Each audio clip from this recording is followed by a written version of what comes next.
नमस्कार, आप देख रहे हैं सेल्फ में ट्यूटोरियल। सेल्फ में ट्यूटोरियल में आज आप देखेंगे हिस्ट्री मंथन पार्ट 2। हिस्ट्री का डेली डोज का जो सीरीज है इतिहास मंथन, उसका पार्ट 2 आप देख रहे हैं। इसमें इतिहास का मंथन किया जाता है। इतिहास के विभिन्न टॉपिकों को एक साथ सम्मिलित करके आपके दिमाग का चूर्ण बनाया जाता है ताकि आप इतिहास के संपूर्ण भाग को एक साथ रिवाइज कर सकें और नहीं जानते हैं तो उसे आप समझ सकें और पढ़ सकें। चलिए, बात करके मैं अपना टाइम ज़्यादा वेस्ट नहीं करूँगी, आगे बढ़ते हैं। कल हमने मुख्य 10 टॉपिकों पर चर्चा किया था।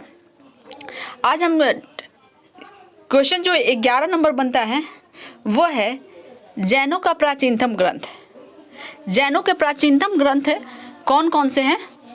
जैनों के प्राचीनतम ग्रंथ जो है उसकी चर्चा देखते हैं। इसमें 12 अंग, 12 उपअंग, 14 पूर्व, 14 अपूर्व।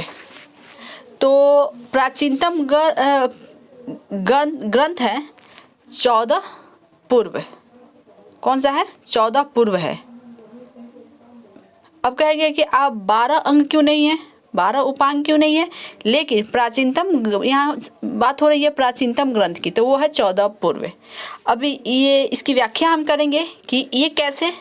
जैनों के प्राचीनतम ग्रंथों को पूर्व कहा जाता है, जिसकी संख्या 14 है।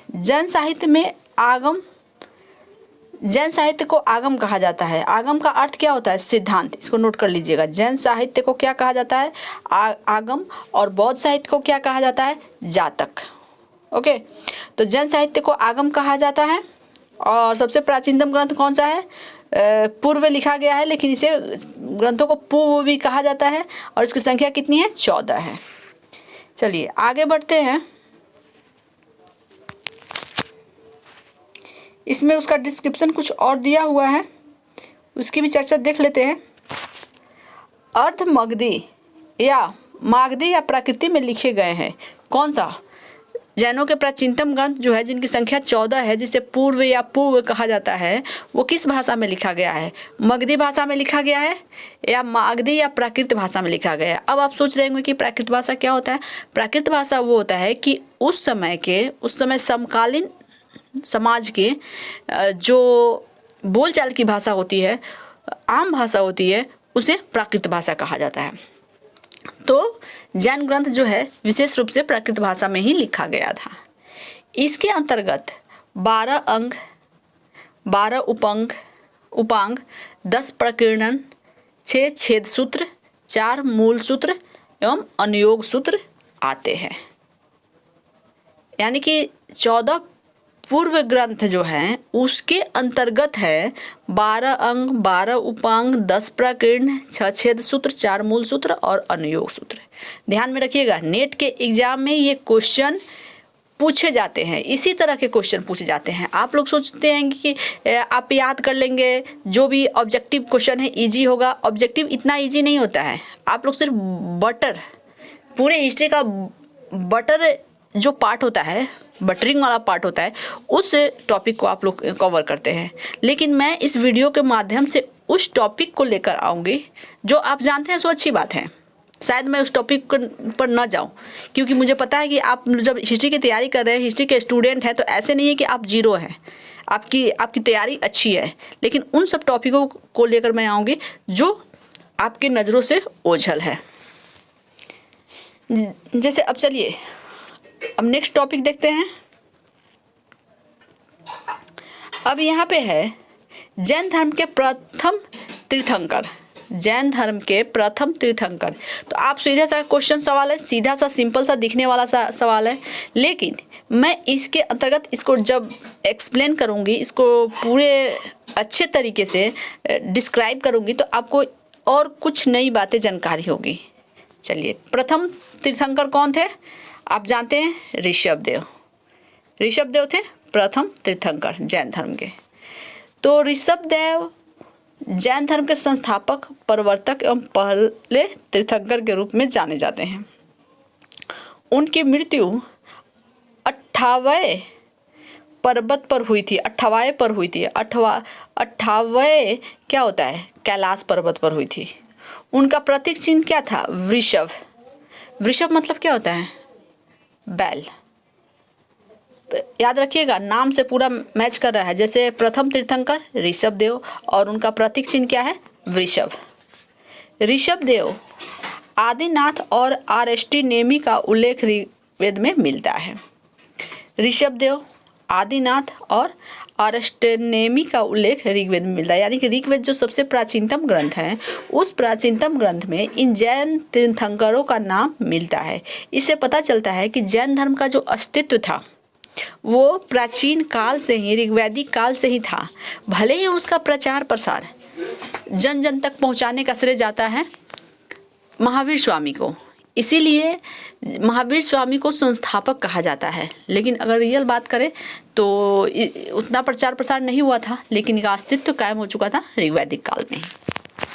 तो पहले तीर्थंकर ऋषभ देव, आदिनाथ और आरएसटी नेमी का नाम का उल्लेख मिलता है किसमें? ऋग्वेद में। क्वेश्चन आ जाएगा, ऋग्वेद में किस जैन तीर्थंकरों का नाम मिलता है? तो आप ये लिख सकते हैं। हमें ऋषभ देव के विषय में ज़्यादा जानकारी नहीं है, फिर भी माना जाता है कि वे एक राजा थे और उन्होंने अपने राज अपने पुत्र भरत के पक्ष में त्याग दिया था। अब भरत, आप सोचेंगे कि भरत कौन है भाई?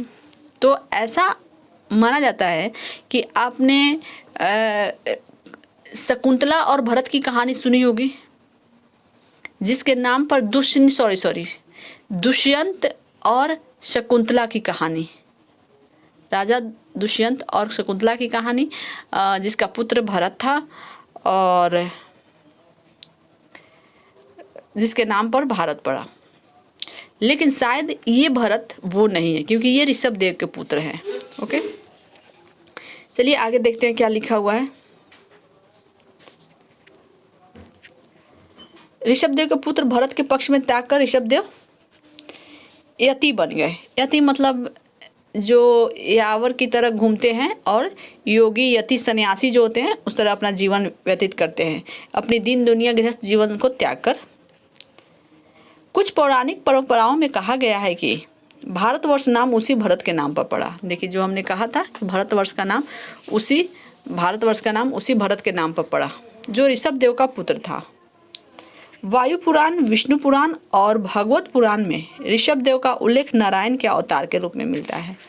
वायु पुराण, विष्णु पुराण और भागवत पुराण में ऋषभ देव का उल्लेख किस रूप में मिलता है? नारायण के अवतार में, यानी विष्णु के अवतार में।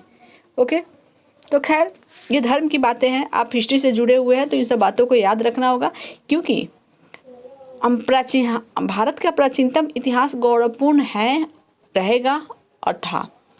लेकिन सबसे बड़ी समस्या यहाँ ये आ जाती है, डेट और तिथि के अभाव में इसकी प्रामाणिकता पर सवाल उठने लगते हैं। यदि आप कभी कहीं कुछ पढ़ते हैं, फिर कभी कहीं कुछ पढ़ते हैं, तो इससे क्या होता है, खुद में भी एक संदेह पैदा होता है कि रियल में सही क्या है। जैसे अभी हमने कहा कि राजा दुष्यंत और शकुंतला के पुत्र थे भरत। अब यहाँ पे लिख रहा है कि ऋषभ देव के पुत्र थे भरत, जिसके नाम पर भारत नाम पड़ा।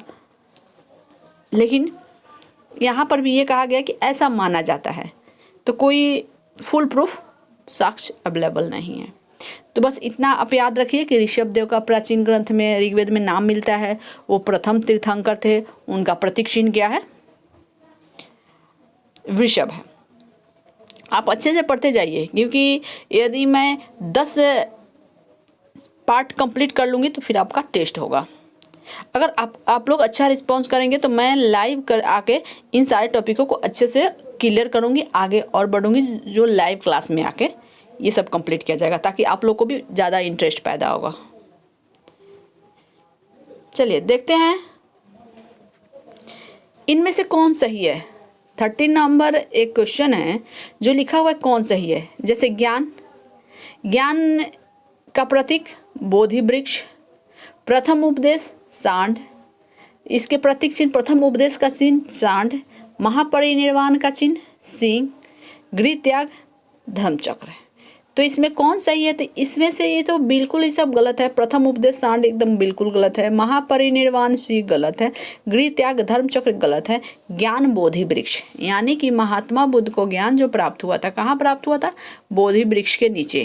तो इसका आंसर होगा ए।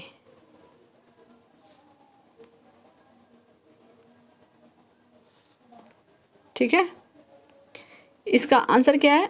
ए है। अब इसकी हम व्याख्या करते हैं, देखते हैं क्या है। ज्ञान का प्रतीक चिन्ह, संकेत चिन्ह बोधि वृक्ष। प्रथम उपदेश धर्म चक्र परिवर्तन, जो चक्र का चित्र है सारनाथ में, तो वो प्रथम उपदेश का चिन्ह है। गृह त्याग महाविनिष्क्रमण। महापरिनिर्वाण स्तूप, महापरिनिर्वाण स्तूप उसका चिन्ह है, प्रतीक चिन्ह। इन सभी संकेतों का संबंध धर्म के प्रवर्तक गौतम बुद्ध से है। किनसे है? गौतम बुद्ध से है। संसारिक समस्याओं से व्यथित होकर गौतम बुद्ध के बचपन का नाम क्या था? सिद्धार्थ था। ने 29 वर्ष की अवस्था में गृह त्याग दिया। इस त्याग को बौद्ध ग्रंथों में महाविनिष्क्रमण कहा गया है। जब महात्मा बुद्ध ने गृह त्यागा था तो उस घटना को इतिहास में क्या कहा जाता है? महाविनिष्क्रमण कहा जाता है। इससे महात्मा बुद्ध का पूरा डिटेल्स टॉपिक हमने बहुत ही इम्पोर्टेंट टॉपिक अपलोड किया है चैनल पे, आप उसे देख सकते हैं। शायद वो चैप्टर आप पढ़ ले तो शायद आप महात्मा बुद्ध से रिलेटेड कहीं कुछ भी पढ़ने की आपको आवश्यकता नहीं पड़ेगी। तो इस तरह से जब अब घर उन्होंने त्याग किया, घर त्याग करने के बाद कठिन तपस्या के बाद 35 वर्ष की आयु में वैशाख पूर्णिमा की रात पीपल वृक्ष के नीचे सिद्धार्थ को ज्ञान प्राप्त हुआ। ज्ञान प्राप्ति के बाद इन्हें क्या कहा जाने लगा? महात्मा बुद्ध के रूप में ये जाने लगे। सारनाथ में उन्होंने 5 ब्राह्मण सन्यासियों को अपना प्रथम उपदेश दिया। सारनाथ में, सारनाथ के कहाँ? सारनाथ कहाँ स्थित है? बनारस में स्थित है।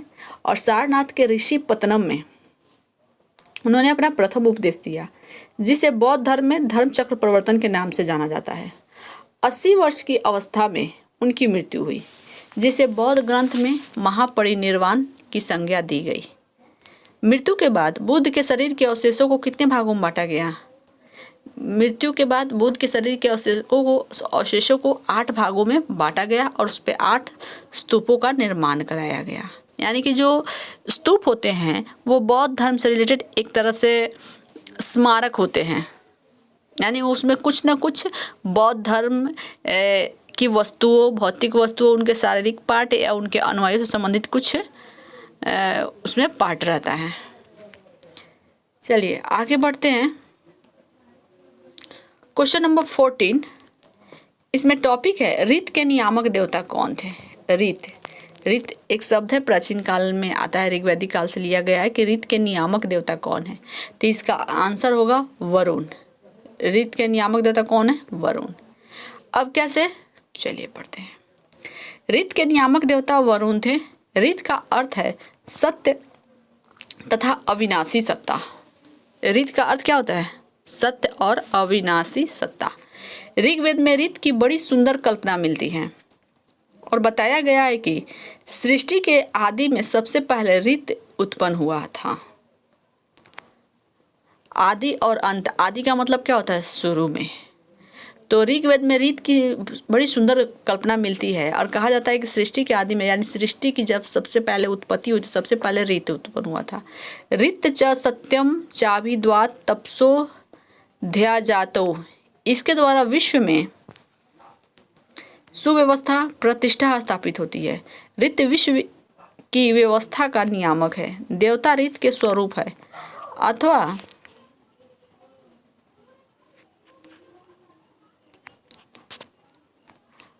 व्यवस्था का नियामक है। देवता के स्वरूप अथवा रीत के उत्पन्न हुए हैं तथा वे अपनी दैवीय शक्ति के द्वारा रीत की रक्षा करते हैं। सोम रीत के द्वारा उत्पन्न तथा वर्धित होते हैं। सूर्य रीत का विस्तार करते हैं तथा नदियाँ इसी रीत का वहन करती है। इस प्रकार रीत से तात्पर्य विश्वव्यापी भौतिक और नैतिक व्यवस्था से है। ओके, तो रीत के नियामक देवता कौन है? वरुण है, जिसका अर्थ क्या होता है? सत्य तथा अविनाशी सत्ता। ओके, तो आपने रीत शब्द देखा। और एक बात बीच में एक बात और कहना चाहूँगी, मैं बहुत जल्द नेट का सिलेबस अपलोड करूँगी और सिलेबस वाइज जो से हिस्ट्री फर्स्ट पेपर है, लेकिन फर्स्ट पेपर अभी मैं स्टार्ट नहीं करूँगी क्योंकि अभी इसी को कंटिन्यू नहीं कर पा रही हूँ, टाइम का अभाव है। तो मैं ये कोशिश करूँगी कि हिस्ट्री का सिलेबस लेकर आऊँगी और साथ ही आपको समझाते हुए आगे बढ़ूँगी और सिलेबस कंप्लीट होने के बाद आपको पूरे चैप्टर को शुरू से स्टार्ट किया जाएगा। इसीलिए आप चैनल से यदि अनजान है तो चैनल को सब्सक्राइब कर ले, अपने दोस्तों को भी इसके लिए प्रेरित करें।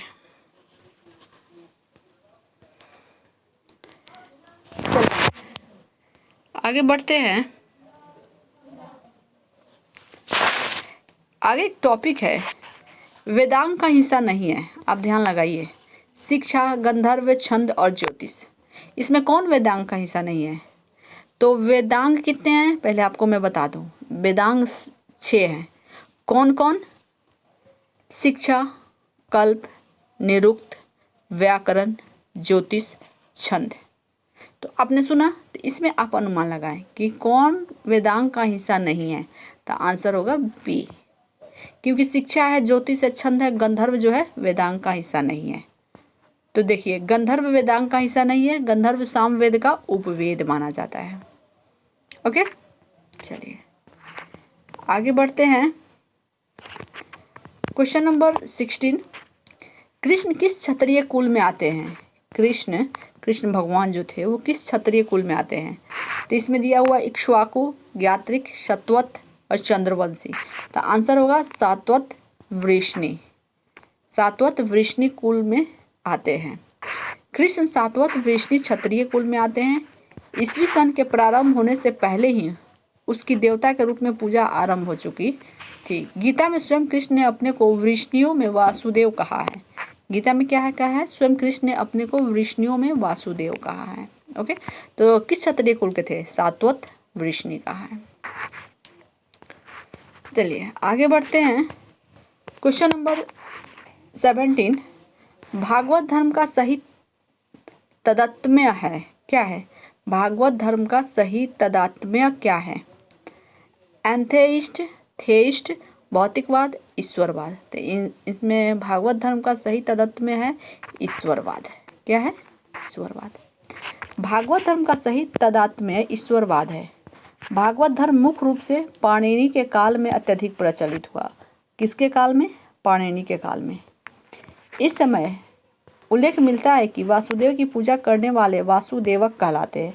वासुदेव की पूजा करने वाले क्या कहलाते हैं? वासुदेवक। पाणिनि काल में जो गृह पत्नी और गृहपति भागवत धर्म का अनुसरण करते थे उन्हें क्रमशः भागवती और भागवत कहा जाता था। यानी जो गृहपति और गृहपत्नी मतलब जिस घर के स्त्री और पुरुष भागवत धर्म का पालन करते थे उन्हें भागवती और भागवत कहा जाता था। मौर्य काल में भी भागवत धर्म प्रचलित था। मेगास्थनीज ने इंडिका में लिखा है कि सूर्यसेन मथुरा के लोग हेराक्लीज के उपासक थे। देखिए, ये टॉपिक इतना इम्पोर्टेंट है, यदि आप इग्नोर करेंगे तो आपके लिए बिल्कुल अच्छा नहीं होगा। इसमें देखिए, सबसे पहले तो भागवत धर्म का सही तदात्म्य क्या है? तो आप ये समझ के छोटा सा आंसर दे दिया, ईश्वरवाद। ठीक है। भागवत धर्म मुख्य रूप से किस काल में अत्यधिक प्रचलित है? Question number 1। देखिए इससे कितना क्वेश्चन निकलता है। भागवत धर्म मुख्य रूप से किस काल में प्रचलित था? पाणिनि के काल में। वासुदेव की पूजा करने वाले, और इस समय वासुदेव की पूजा करने वाले क्या कहलाए? वासुदेवक कहलाए। अब पाणिनि ने उल्लेख किया है अपने काल में कि जो स्त्री और पुरुष भागवत धर्म के पालन करते थे उन्हें भागवती और भागवत कहा जाता था। मौर्य काल में भी भागवत धर्म प्रचलित था। मेगास्थनीज ने इंडिका में लिखा है कि सूरसेन मथुरा के लोग, अब देखिए इसकी चर्चा मतलब कृष्ण के रूप में इसकी चर्चा की जाती है। भागवत धर्म में ऐसा कहा जाता है कि भगवान विष्णु के बारे में चर्चा हो रही है। तो मेगास्थनीज ने इंडिका में, मेगास्थनीज कौन था? जो चंद्रगुप्त मौर्य के दरबार में रहता था, राजदूत था, और उसने अपनी पुस्तक लिखी इंडिका। उसने सूरसेन के लोग, उन्हें उसमें लिखा कि सूरसेन मतलब होता है मथुरा। सूरसेन किसको कहा गया? मथुरा के लोग हेराक्लीज के उपासक थे। अब यहाँ ध्यान रखिएगा, कृष्ण को यूनानी भाषा में क्या कहा गया है? हेराक्लीज कहा गया है, या हेराक्लीज का अर्थ क्या होता है? कृष्ण भगवान। इसी तरह से शिव का क्या होता है? डायनेशियस। तो इसी तरह से चंद्रगुप्त मौर्य को क्या कहा गया है? तो बहुत सारे यूनानियों बहुत आए जो तो बहुत सारी भारतीय भाषाओं का अपनी भाषा में उन्होंने उल्लेख किया है। चलिए आगे टॉपिक पढ़ते हैं। क्वेश्चन नंबर 18, त्रिरत्न में कौन शामिल नहीं है? त्रिरत्न किससे संबंधित है? बौद्ध धर्म से। तो त्रिरत्न में जैसे बुद्ध, संघ और धर्म, तो ये तीनों तो शामिल है, लेकिन शामिल नहीं है कौन? अहिंसा। क्योंकि अहिंसा की चर्चा किसमें की गई है? पंच महाव्रत जो है, जैसे सत्य, अहिंसा, अस्तेय, अपरिग्रह और ब्रह्मचर्य। तो इसमें त्रिरत्न में कौन कौन से है? बुद्ध, धम्म और संघ, यानी कि उसमें अहिंसा नहीं है। चलिए, शामिल नहीं है। त्रिरत्न का संबंध बौद्ध धर्म से है। बौद्ध धर्म में त्रिरत्न बौद्ध, संघ और धम्म है। बुद्ध द्वारा स्थापित संघ की सभा में प्रस्ताव पाठ को अनुशासन कहते थे। अब देखिए, एक ध्यान ये टॉपिक देख लीजिए कि बुद्ध द्वारा स्थापित संघ की सभा में, बुद्ध ने जो संघ स्थापित की थी ताकि उस संघ में जो बुद्ध के अनुयायी थे वो निवास करते थे, तो सभा में प्रस्तावक पाठ एक होता था जिसे अनुशासन कहा जाता था। संघ में प्रवेश पाने को उपसंपदा कहा जाता था। यानी संघ में प्रवेश इजी नहीं था। यानी कि जिस तरह से आजकल के विश्वविद्यालयों में इंट्रेंस एग्ज़ाम होते हैं, तो इंट्रेंस एग्ज़ाम के बाद ही प्रवेश मिल पाता है, तो उस समय जो दरवाजे पर जो द्वारपाल रहते थे वो एक तरह से इंट्रांस का एग्ज़ाम लेते थे, तो उस प्रवेश पाने को क्या कहा जाता था? उपसंपदा। याद रखिएगा, दो शब्द निकल के आया और एक ये दो, अनुशासन और उपसंपदा। चलिए आगे बढ़ जाते हैं। क्वेश्चन नंबर 19, जैन मत का दिगंबर और श्वेतांबर में विभाजन हुआ था। जैन मत का यानी जैन धर्म का आगे चल के दिगंबर और श्वेतांबर में विभाजन हो गया था। वो किस ईस्वी में हुआ था? 4th सेंचुरी BC में, 4वीं शताब्दी ईसा पूर्व में। कब हुआ था दिगंबर और श्वेतांबर में विभाजन? 4वीं सेंचुरी BC यानी 4th सेंचुरी शताब्दी ईसा पूर्व। चलिए अब हम देखते हैं कि किसके समय में क्या हुआ। चंद्रगुप्त मौर्य के शासन काल में जैन मत का श्वेतांबर और दिगंबर में विभाजन हो गया। किसके समय में? चंद्रगुप्त मौर्य। चंद्रगुप्त मौर्य के समय में मगध क्षेत्र में अकाल पड़ा। इस समय जैन संप्रदाय के प्रमुख भद्रबाहु थे। जब चंद्रगुप्त मौर्य शासन कर रहे थे तो जैन धर्म के संस्थापक कौन थे? संस्थापक नहीं, प्रमुख थे भद्रबाहु। भद्रबाहु ने अपने अनुयायियों के साथ दक्षिण भारत चले गए। स्थूलभद्र अपने अनुयायियों के साथ मगध में ही रुके रहे और उन्होंने श्वेत वस्त्र धारण करना आरंभ कर दिया। इसी कारण वे श्वेतांबर कहलाए। भद्रबाहु के अनुयायी दिगंबर कहलाए।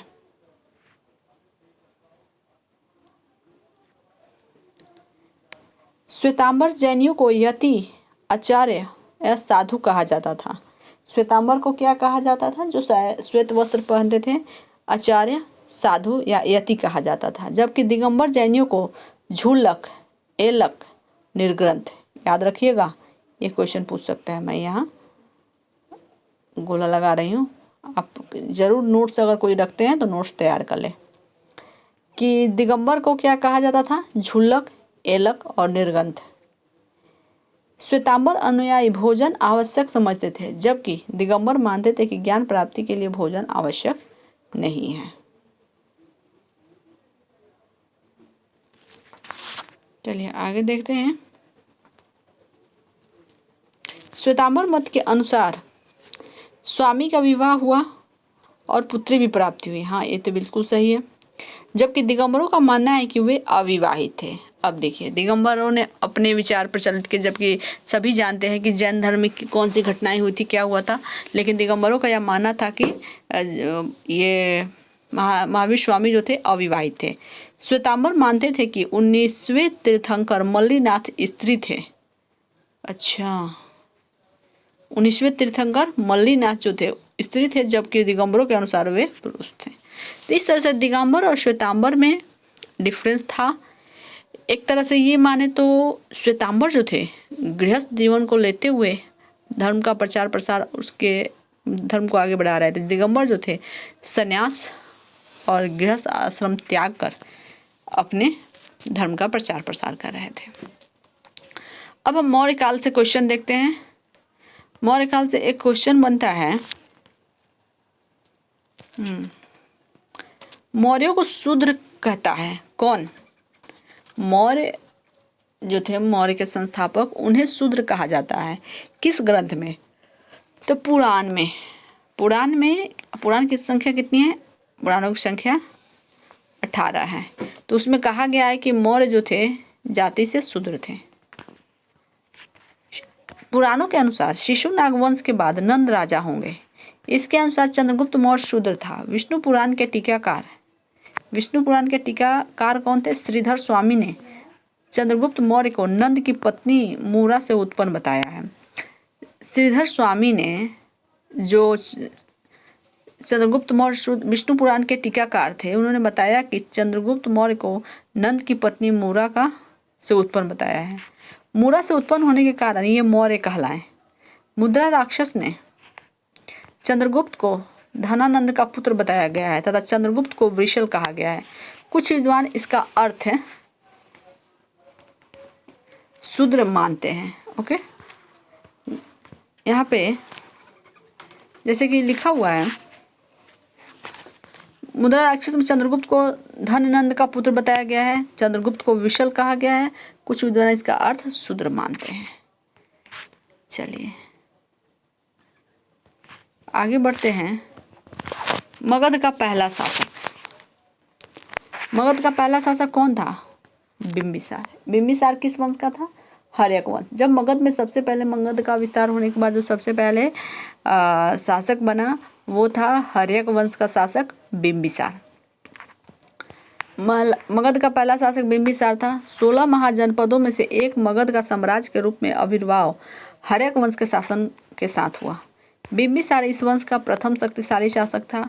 उसने मगध साम्राज्य की महत्ता का वास्तविक संस्थापक भी माना जाता है। महावंश के अनुसार बिंबिसार 15 वर्ष की आयु में मगध नरेश बना।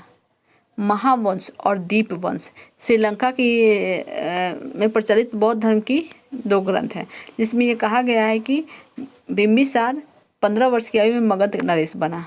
बिंबिसार बहुत शक्तिशाली था, महत्वाकांक्षी राजा था। उसने अपनी स्थिति को वैवाहिक संबंधों के द्वारा काफी सुदृढ़ कर लिया था।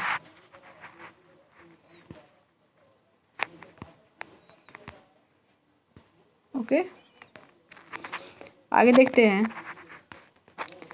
उसने हर्यक वंश का शासक जो था, उसने कौशल देश की राजकुमारी कौशला से विवाह किया। और विवाह करके न केवल उसे काशी का समृद्ध प्रदेश मिल गया, बल्कि अपने राज्य की पश्चिमी सीमा को भी उसने भय रहित बना लिया। यानी कि जब हर्यक वंश के शासक बिंबिसार ने युद्ध से कम लेकिन वैवाहिक संबंधों के द्वारा ज़्यादा अपने राज्य की सीमाओं को काफ़ी सुदृढ़ कर लिया था। उन्होंने कौशल देश के रानी कौशला देवी से विवाह किया। उन्हें दहेज के रूप में काशी का समृद्ध प्रांत प्रदेश मिला, और जिसके कारण से पश्चिमी सीमा को उसने भय रहित बना लिया। बिंबिसार ने राजकुमारी चेल्लना से विवाह करके, अब बिंबिसार ने राजकुमारी चेल्लना वजियों से भी मैत्री संबंध स्थापित कर लिया। यानी कि वैशाली के लिच्छवी गणराज्य के जो बहन थी चेल्लना, उससे उसका विवाह हुआ और उधर भी उसके संबंध अच्छे हुए। बिंबिसार ने अंगराज ब्रह्मदत्त पर आक्रमण करके उसके मार डाला। अंग के जो शासक थे अंगराज ब्रह्मदत्त उसे मार डाला। अंग को मगध राज्य में अंतर्गत कर लिया, मगध राज्य के अंतर्गत कर लिया। मगध राज्य की आरंभिक राजधानी कहाँ थी? ग्रीवराज थी। मत्स्य पुराण में बिंबिसार को क्षेत्रौजस तथा जैन साहित्य में श्रौणिक कहा गया। याद कर लीजिएगा, ये टॉपिक बहुत इंपॉर्टेंट है।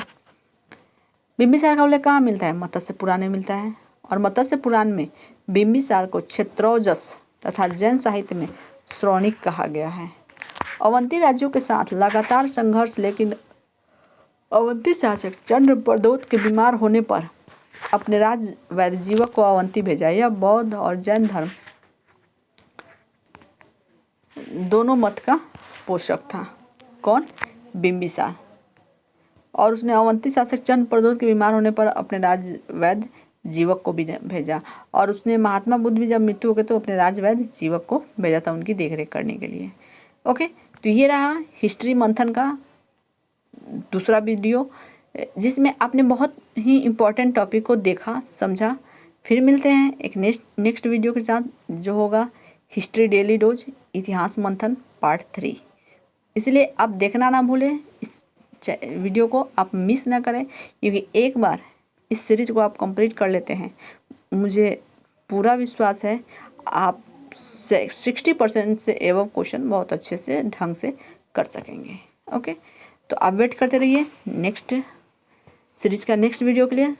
मैं फिर लेकर आ जाऊँ एक नया और ज्ञानपूर्वक वीडियो। तब तक के लिए बने रहें। धन्यवाद।